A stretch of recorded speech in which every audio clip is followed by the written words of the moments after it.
This has gotta be the most disturbing movie I've ever seen in my life.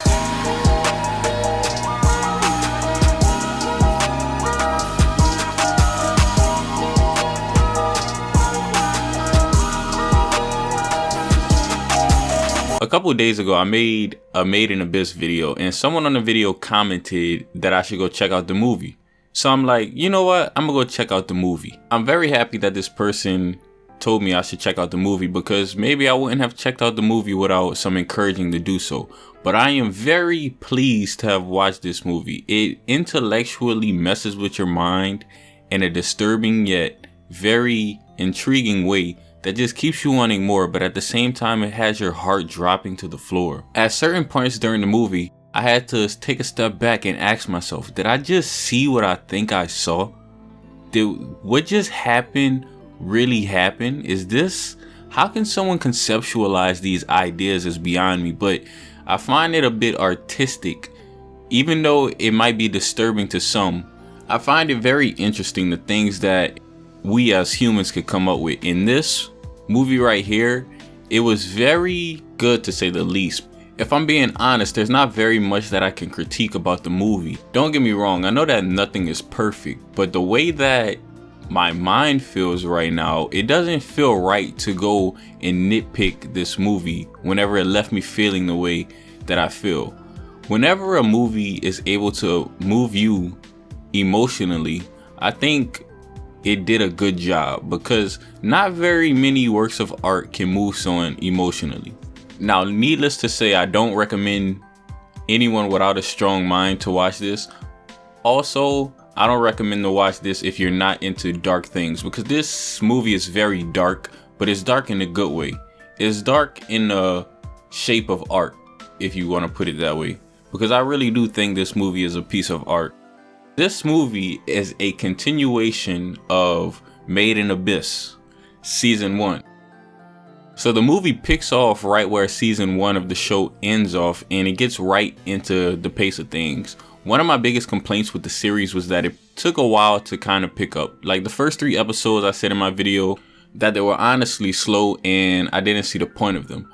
But in the grand scheme of things, they did have a purpose being there. It's just the fact that if you don't know what's going on, the first 3 episodes of the series is kind of out of place. It will be really out of place for you to watch the movie if you haven't already seen the series, because this movie builds upon lore that is already established. The soundtrack of the movie is just as good as the show, if not better. It has a lot of the same songs in there that'll keep fans of the series feeling very at home with this movie. We finally get to meet the Lord of Dawn himself, Bondrewd. Now, his character is very good. I'm not gonna lie to you. His character is very good. And when I say that his character is very good, I don't mean morally good. I mean that his character is written good, because we all know that Bondrewd is a villain, but his character is written very good. His motivations are very clear. And that's something that I can really respect out of a character. When they don't just get talked out of what they believe in, and they just stick to what they believe in no matter what. We are also introduced to another character. Her name is Prushka. Now, I do think she's a very good character, but I'm not gonna go into too much depth with her because she's a main point in the movie, and I want you guys to be able to experience whatever tragedy she has lying ahead of her, because we all know anyone who's in the abyss is bound to run into some tragedies. As for Reg and Rico, they're pretty much the same as you would come to expect out of their characters. They didn't mess up anything with their characters. They stayed true to themselves throughout the entire movie, and I really like that.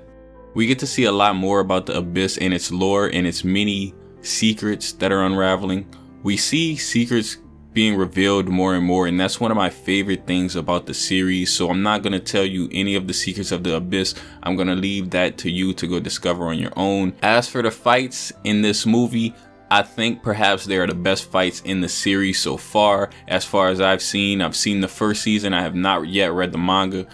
I am going to read the manga after this, because now that I've seen the first season and I've seen the movie, I'm really into the series as a whole. So I'm going to be checking out the manga. As always, y'all can leave recommendations in the comments. That's how I even watched this movie, from a recommendation pretty much. And yeah, check out pretty much as much stuff as y'all want me to check out. Hopefully you guys did enjoy the video. If you did, please subscribe and leave a thumbs up. It's been your boy NeoXO, and I'm out.